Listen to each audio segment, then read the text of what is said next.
आम खबर शामिल करेंगे। मखसूस नशिस्तों के केस में सुप्रीम कोर्ट की आम हिदायत, इलेक्शन कमीशन को रिकॉर्ड समेत फौरी तलब कर लिया। सुप्रीम कोर्ट ने वफाकी हुकूमत और इलेक्शन कमीशन को बाज़ाब्ता नोटिस जारी कर दिया है।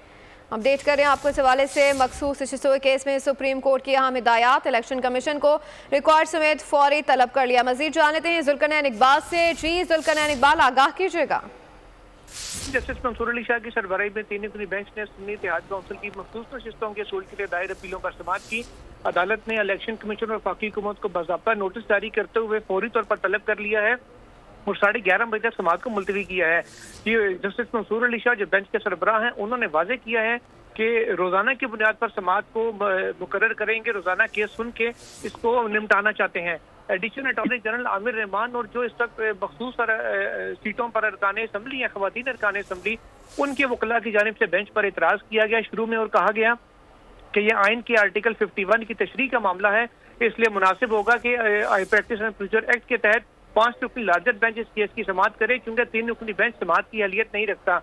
जस्टिस मंसूर अली शाह ने इतराज को मुस्तरद करते हुए कहा कि अभी इब्तदाई स्टेज है, अभी हमने इस दरखास्त को काबिल समाअत होने या ना होने के ऊपर फैसला देना है। अगर दरखास्त काबिल समाअत होगी तो कोई भी बेंच फिर इसको सुन लेगा, उस वक्त फिर इस सूरत में जायजा लिया जाएगा।